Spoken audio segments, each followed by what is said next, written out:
नमस्कार, मैं हूं मनोज और आज हम बात करेंगे एक महान वैज्ञानिक ग्रेगर जॉन मेंडल के बारे में।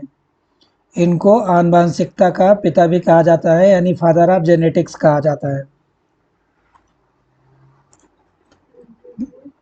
महान वैज्ञानिक का जन्म आज से लगभग 200 साल पहले 20 जुलाई 1822 में हुआ और जिस स्थान पे इनका जन्म हुआ वो अभी यूरोप में है। उस समय वो मोराविया में था और आज चेकोस्लोवाकिया में है। ये इनका जन्म एक किसान परिवार में हुआ है, यानी इनके पापा किसान थे और बहुत ही साधारण किसान थे। लोगों का मानना था कि वो एक साधारण किसान थे। मैं बोलता हूँ साधारण किसान नहीं थे, वो एक गरीब किसान थे। और जो एक प्योर किसान है वो आज भी गरीब है और उस समय वहाँ पे भी किसान बहुत गरीब थे, मतलब उनकी फसलें अच्छी नहीं हो रही थी, इसीलिए गरीब थे। बचपन में ये खेतों में जाते थे और अपने पापा के साथ में कुछ थोड़ा बहुत काम करते थे और इनसे इनको पता चलता था कि खेतों की समस्याएं क्या है और ये उन पेड़ों के बारे में जानना चाहते थे कि इनकी फसल छोटी कैसे हो जाती है, बड़ी कैसे हो जाती है, उनमें उत्पादकता कम कैसे होती है, ज़्यादा कैसे होती है, मटर के पौधे झुर्रीदार कैसे हो जाते हैं। ये सब सारे सवाल ये अपने पापा से पूछते भी थे कि ऐसा क्यों हो जाता था, लेकिन इनके पापा उस सवालों का जवाब नहीं दे पाते थे। इनके घर के पास में एक पुजारी ने इनके पापा से इनके बच्चे को स्कूल में दाखिला दिलाने के लिए बोला और बोला कि आपका बच्चा जो है बहुत तेज़ है और ये अच्छा पढ़ाई करेगा। इनके घर वाले भी अपने बच्चे को अच्छी शिक्षा दिलवाना चाहते थे और उस पुजारी जी के कहने पे जॉन मेंडल का एडमिशन एक स्कूल में करवा दिया गया। स्कूल की पढ़ाई इन्होंने पूरी की। इनके पापा आगे पढ़ाने में बहुत असमर्थ थे, पढ़ाना नहीं चाहते थे और इनको खेती किसानी में लगाना चाहते थे और इनका मन भी लग रहा था खेतों में, पेड़ों के साथ में। इनको बहुत शौक था, इनके बहुत सारे सवाल थे और उनके बारे में जानना चाहते थे। लेकिन जो स्कूल के अध्यापक थे उनके बोलने के बाद में इनके पिता ने कैसे तैसे करके अपने बच्चे का एडमिशन कॉलेज में 4 साल के लिए करवा दिया गया। वहाँ पे इन्होंने मैथमेटिक्स यानी गणित, नेचुरल साइंस यानी प्राकृतिक विज्ञान की पढ़ाई की और साथ साथ में इन्होंने फ़िलासफ़ी की पढ़ाई की। यानी ये कोई वैज्ञानिक नहीं थे, इन्होंने साइंस की पढ़ाई नहीं की थी। इन्होंने अपने कॉलेज की पढ़ाई करके लौटे तो घर की स्थिति उतनी अच्छी नहीं थी। इन्होंने नौकरी के लिए, जॉब पेशा के लिए एक मठ ज्वाइन कर लिया और ये बौद्ध भिक्षु बन गए। और बौद्ध भिक्षु बनने के बाद में इनको वहाँ पे एक बहुत छोटी सी पोस्ट दी गई। इनका काम था कि हॉस्पिटल में मरीजों की देख रेख करना। ये रोज़ मरीजों की देख रेख करते थे, लेकिन ये बहुत सीधे इंसान थे और बहुत दयालु इंसान थे। मरीजों की दुर्दशा देखकर ये बीमार हो जाते थे, बार बार बीमार हो गए, इसीलिए मठ ने क्या किया, इनका काम चेंज कर दिया और इनको जो हाई स्कूल के छात्र थे वहाँ पे एक अध्यापक बना दिया गया। और ये मठ में ही जो इसका स्कूल था वहाँ पे बच्चों को पढ़ाने लगे और जो इनका विषय था पढ़ाने के लिए वो था प्राकृतिक विज्ञान और मैथमेटिक्स, यानी कि गणित पढ़ाते थे, गणित की जानकारी देते थे। इन्होंने अपना जो व्यवसाय चुना था, जो इन्होंने अपनी नौकरी ज्वाइन की थी वो मठ में ज्वाइन की थी और वहाँ पे धार्मिक अध्ययन करने के लिए एक बहुत अच्छी जगह थी। इन्होंने अपने धार्मिक अध्ययन को बंद नहीं किया, इन्होंने अपने धार्मिक अध्ययन को जारी रखा। और जब इन्होंने हॉस्पिटल के काम से इनको मठ ने जो छुटकारा दिया तो इन्होंने क्या काम किया, इनको जो एक अलग जिम्मेदारी दे दी गई और उसी चर्च में वहाँ पे एक बगीचा था और बगीचे का अध्यक्ष बना दिया गया। जब ये बगीचे के अध्यक्ष बने तो उन्होंने अपना रिसर्च चालू कर दिया उन्हीं पेड़ पौधों पे, उन्हीं प्राकृतिक विज्ञान पे, जिनके लिए इनकी ये बहुत सारे सवालों के जवाब जानना चाहते थे। इन्होंने पहले अपना जो एक्सपेरिमेंट चालू किया था वो चूहों पे चालू किया था, लेकिन चर्च एक धार्मिक जगह थी जहाँ पे इन्होंने जॉब किया था, जहाँ पे व्यवसायी बने थे, एक धार्मिक जगह थी। तो चर्च ने इनको चूहों पे एक्सपेरिमेंट करने के लिए मना कर दिया और अपने चूहों के एक्सपेरिमेंट को पूरा नहीं कर पाए। दूसरी जगह इनको कोई अनुसंधान भी नहीं मिल पा रहा था जहाँ पे अपना एक्सपेरिमेंट करते।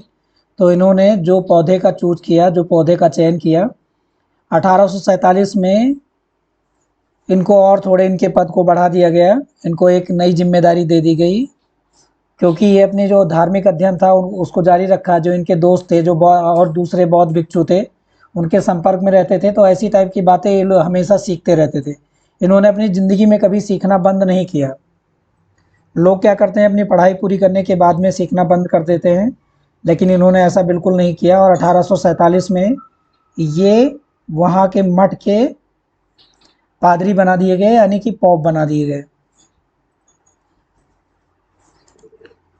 जिस पौधे को इन्होंने चयन किया वो कुछ और नहीं था, वो था पायसम सटाइवम, जिसका अभी वैज्ञानिक नाम है। वो मटर थी और मटर पे ही इन्होंने एक्सपेरिमेंट किया। इन्होंने अपने एक्सपेरिमेंट में बताया कि जो सफ़ेद फूल वाले पौधे थे उनके बीच में जब संक्रमण करवाया गया तो वहाँ पे सफ़ेद फूल वाले पौधे ही आए, और जब उसके बाद में इन्होंने जामुनी फूल वाले पौधों को चुना तो वहाँ पे जामुनी फूल वाले पौधे आए, और इन्होंने इसको पीढ़ी 1 कहा, यानी कि F1 कहा। और यहाँ पे अपने इन्होंने मैथमेटिक्स का एप्लीकेशन किया, और इनका मानना था जब समान लक्षण वाले पौधों का संक्रमण करवाया जा रहा है तो जो अनुपात मिल रहा है 1:1 अनुपात में हमें अगली पीढ़ी आ रही है, अगली पीढ़ी मिल रही है। आगे इन्होंने एक्सपेरिमेंट किया जामुनी पौधे पे, जामुनी जो रंग वाले फूल वाले पौधे थे उन पे एक्सपेरिमेंट किया। वहाँ पे क्या मिला, इनको जामुनी फूल वाले पौधे ही आए। मीन्स फूलों में, जो पौधों में फूल आए वो जामुनी फूल थे, और वो रेशियो 1:1 ही था। जब इन्होंने वो जामुनी वाले पौधों का और सफ़ेद वाले फूलों का संक्रमण करवाया तो अगली जो पीढ़ी थी वहाँ पे 3 फूल जामुनी हो गए और 1 फूल सफ़ेद हो गया। तो दूसरी पीढ़ी में ऐसा हुआ, फिर इन्होंने करवाया तो इनको ऐसे ऐसे करके अनुपात मिलता गया, और अपने एक्सपेरिमेंट को इन्होंने 1000 बार दोहराया और उस पर अपनी मैथमेटिक्स को लागू किया। ये कंप्लीट करने के बाद में इन्होंने एक सभा रखी, और वो वैज्ञानिकों की सभा थी। वहाँ पे कुछ लोकल लोग थे और इसको इन्होंने अपने आर्टिकल में लिखा, अपने लेख में लिखा और लोगों को अपने एक्सपेरिमेंट के बताया। लेकिन कोई ये चीज़ें मानने के लिए तैयार नहीं था, और लोग इनका भाषण सुनने के बाद में ताली बजाया और अपने अपने घर चले गए। ग्रेगर जॉन मेंडल को लगा कि मैंने जो बताया है वो मैं अच्छे से लिख नहीं पाया हूँ।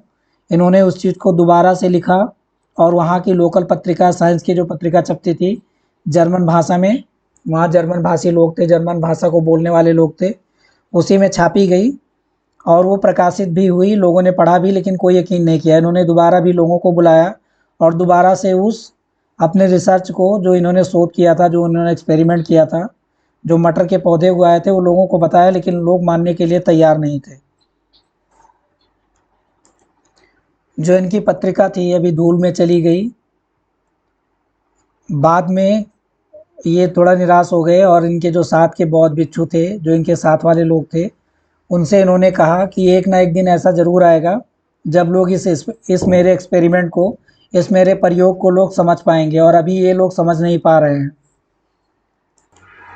ये अनुसंधान और भी करना चाहते थे, आगे भी अनुसंधान करना चाहते थे, लेकिन 1869 में इनको और प्रमोट कर दिया गया। इनका कामकाज देख के इनको जो मठ था, जो चर्च था, उसका इन्हें एबट चुन लिया गया, और इनकी जिम्मेदारियां और ज़्यादा बढ़ गई। इनकी जिम्मेदारियां इतनी बढ़ गई कि अपने कामकाज में व्यस्त हो गए, और कुछ सालों के बाद में 6 जुलाई 1884 को इनकी आंखें जो है हमेशा 61 वर्ष की उम्र में इनकी आंखें हमेशा के लिए बंद हो गई, और इनकी सांसें भी रुक गई, यानी इनकी मृत्यु हो गई। लेकिन लोगों ने इनको वैज्ञानिक नहीं माना, इनको वैज्ञानिक नहीं कहा। इनके शोध को लोग कोई एक्सेप्ट नहीं करना चाहते थे, कोई एक्सेप्ट ही नहीं करना चाहते थे, कोई वैज्ञानिक मानना ही नहीं चाहते थे। और मरने के बाद में लोगों ने कहा कि ये बहुत अच्छे एक बौद्ध भिक्षु थे, बहुत दयालु थे और बहुत परिश्रमी थे। इन्होंने अपने जीवन का बहुत सारा हिस्सा बगीचे में मटर के पौधे उगाने में ख़त्म कर दिए। लेकिन लगभग 30 साल के बाद 1900 के आसपास में कार्ल वांस और 2 वैज्ञानिक अपने अपने एक्सपेरिमेंट इसी आनुवंशिकी के क्षेत्र में कर रहे थे। उन्होंने देखा, जो उनके एक्सपेरिमेंट थे, जो रैट पे एक्सपेरिमेंट थे और बहुत सारे एक्सपेरिमेंट उन लोगों ने किए, वो जो एक्सपेरिमेंट थे वो ग्रेगर जॉन मेंडल की जो एक्सपेरिमेंट थे उनसे बहुत सारे सहमति प्रदान करते थे, मतलब वैसे ही थे, लेकिन कुछ अपवाद थे उसमें। वही अपवाद अभी सिद्धांत के नाम से जाने जाते हैं, और ग्रेगर जॉन मेंडल ने जो नियम दिए थे उसको आनुवंशिकता के नियम से जाना जाता है, और जो बाद में सिद्धांत अपवाद के बारे में बाद में प्रतिपादित हुए उनको हम ग्रेगर जॉन मेंडल के सिद्धांत के नाम से जाने जाते हैं। तो ये हमारे लिए बहुत अच्छे, बहुत बड़े महान वैज्ञानिक थे, और आनुवंशिकी के क्षेत्र में अगर आनुवांशिकी का जेनेटिक्स का आनुवांशिकी के आ की भी शुरुआत करनी है और जेनेटिक्स के जे की भी शुरुआत करनी है तो हमें इस महान साइंटिस्ट के बारे में जानना बहुत ज़रूरी है और इन्होंने अपने एक्सपेरिमेंट को कैसे किया था। अब हम कैरियर की बात कर रहे हैं और मोटिवेशन की बात कर रहे हैं, तो इससे अच्छे मोटिवेटर हमारे लाइफ के लिए कौन हो सकता है। ये हमारे लिए बहुत अच्छे मोटिवेटर भी हैं।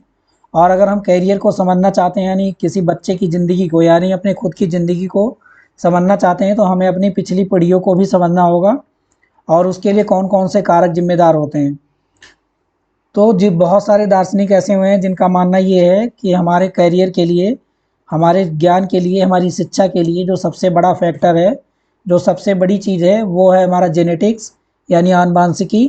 और दूसरी चीज़ है हमारा पर्यावरण यानी कि माहौल जो हमारे आसपास होता है, उस माहौल में हमारी प्रकृति होती है। तो आगे के वीडियो में इन सब टॉपिकों पे हम आगे बात करेंगे। तब तक के लिए जय हिंद।